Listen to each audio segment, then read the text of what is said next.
To change the custom keyboard theme on Samsung Galaxy S25 Plus, first of all, you will need to download the Gboard from Google Play Store. It's a standard keyboard for the Android phone, so we can safely download it, after which we'll be able to create our own theme.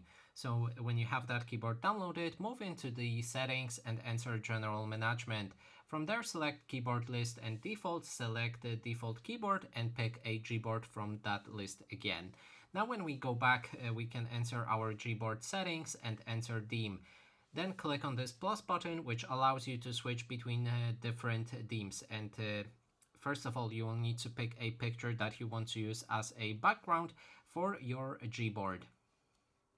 Then you can adjust the brightness of the background.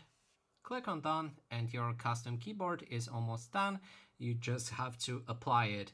And that is basically everything.